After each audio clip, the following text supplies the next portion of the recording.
ఎందుకమ్మా అలకలో ఎందుకు అలిగారు? ఎందుకు అలిగారు చెప్పండి. అలకలు ఎందుకో?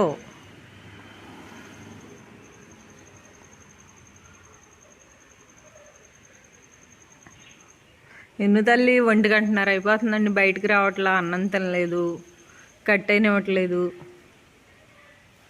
వెళ్ళిపోతున్నారు. ఇవి వెళ్ళినాయి అనుకోండి గేరింకలు వస్తాయి చూడండి. కాకిమ్మలు ఉంటే భయం వేస్తుంది పిచ్చి తల్లికి. పాపము ఎప్పుడు తప్పుకుంటే అవి వద్దామని చూస్తున్నాయి. అవి కూడా అన్నం తింటున్నాయండి. నాకు ఇదివరకు తెలియదు తింటాయని. ఇప్పుడు మనం ఇంకా నేను ఏం చేస్తున్నానంటే అన్నం, మజ్జిగ, పెరుగు ఏమున్నా సరే బయట డొక్కు అంటే ఇదివరకు గోడ మీద పెట్టేదానండి. గోడ కాడ ఏమైపోతుందంటే మచ్చలాగా బూజు వచ్చేస్తుందండి.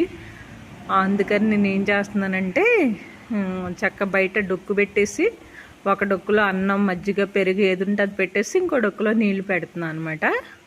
అప్పుడు పాపం పిచ్చి తల్లులు తింటున్నాయి అనమాట. అవి గేరింగులు కూడా వస్తాయండి, ఇంకా రావట్లా, ఉన్నాయి చెట్టు మీదే, కానీ కాకమ్మలకి భయపడుతున్నాయి అనమాట. కాకతల్లులు మరి రారాజులేమో తెలీదు, ఓట్రిచ్చేస్తాయి అనుకుంటా తెలీదు.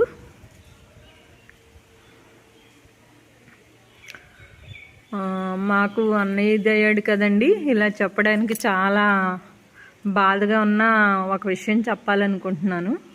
అన్నయ్య ఇదైనప్పుడు రోజు మనం టిఫిను, టీ, భోజనం అలాంటివన్నీ పెడతాం కదండి. అయితే అన్నయ్య ఒక కప్పులో తాగేవాడు అనమాట. ఆ కప్పుతో కాఫీ పెట్టలేదని వచ్చి ముట్టలేదండి.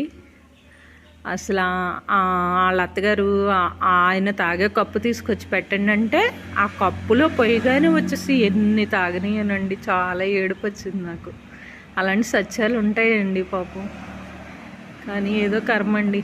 పెద్దోళ్ళు ముసలోళ్ళు అయ్యాక ఇదైతే పర్లేదు, కానీ అన్నయ్యని తలుసుకుంటే చాలు ఇంకెంత బాధ అన్నీ వచ్చేస్తాయండి. అసలు అంటే తలుసుకుంటే మర్చిపోయామని కాదు, ఇలాంటివి గుర్తొస్తే ఇంకా చాలా బాధ వేస్తుంది.